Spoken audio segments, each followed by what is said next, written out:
Understand why the government is shut down right now, so I'm going to try to make this easy. A few months back, they passed something called the Big Beautiful Bill. The Big Beautiful Bill cut $1 trillion worth of Medicaid funding over the next 10 years. And they're saving that $1 trillion in a couple of different ways. First, they introduce work requirements for able-bodied citizens. This means if you can't prove that you're disabled, then you're required to work to receive Medicaid. You have to prove that you've either worked or volunteered or studied for a minimum of 80 hours a month. That's only 20 hours a week. Second, they made it to where you have to verify your qualification every 6 months. Before the Big Beautiful Bill, people could apply for Medicaid and then just remain on it. But now people are required to re-qualify every 6 months, proving that they put in that time at work or volunteering or studying. But if they'd rather just sit at home and be lazy rather than being a productive member of society while they're perfectly capable of being a productive member of society,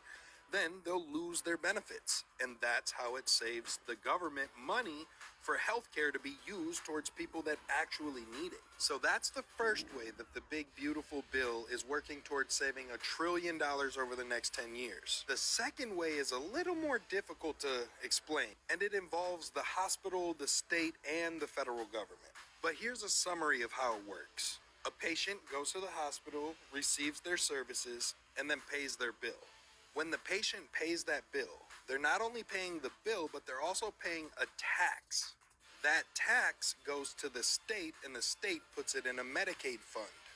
Then the federal government matches whatever money was put into that state's Medicaid fund. Then all of the money that was put into that Medicaid fund goes towards funding people who are approved for Medicaid. But in the Big Beautiful Bill, they reduced the amount of money that the federal government is willing to put in the state's funds. Since there's less money coming out of the funds because they've eliminated the people abusing the system, they shouldn't have to put as much into the funds. And since they don't have to put as much into the funds, they don't have to tax the American population as much. But what does any of this have to do with illegal immigrants? See, the Democrats will tell you that illegal immigrants do not qualify for Medicaid in the first place, therefore this has nothing to do with them. However, they conveniently leave out one fact. While it is true that if somebody were to just walk across the border and apply for Medicaid, they would be denied, it's also true that if somebody walked across the border, got caught by an ICE agent, went to a court hearing, was put on parole, and then released back into our society, those people are no longer classified as illegal immigrants, but now they're classified as parolees. And those parolees do qualify for Medicaid. And in just 4 years under the Biden administration, 2.8 million illegal immigrants were put onto that parole status. The Big Beautiful Bill also prevents that. So the next time you see a Democrat telling you that the Big Beautiful Bill left millions of people without Medicaid, just keep in mind that those millions of people were either able-bodied American citizens who were abusing the system or people that came here illegally from other countries. And by removing those millions of people and their millions of medical bills, the government is now saving $1.5 trillion over the next 10 years so that money can go towards American citizens who need the assistance.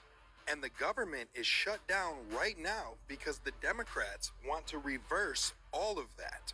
They want to reinstate that $1.5 trillion worth of spending. But since Donald Trump and the Republicans refuse to do so, because we refuse to pay for the Medicaid of able-bodied American citizens, because we refuse to pay for the Medicaid of somebody who came here illegally and went to court once, the Democrats are refusing to vote for the continuing resolution. Because we won't pay to reinstate the fraud, the Democrats refuse to vote to pay our military men and women. They refuse to vote to pay our federal employees. And honestly, we have way too many federal employees to begin with. So this is another opportunity to save more money. And since the Democrats shut the government down, Donald Trump is now entertaining the idea of terminating some of those federal employees to save more money, as well as terminating certain federally funded organizations that the Democrats appreciate. Democrats say, you don't pay for our fraud, we won't pay to fund the government. Trump says if you won't fund the government, then we won't fund your Democrat programs. And All of that leaves you and me sitting back watching quietly, wondering who's gonna cave in first.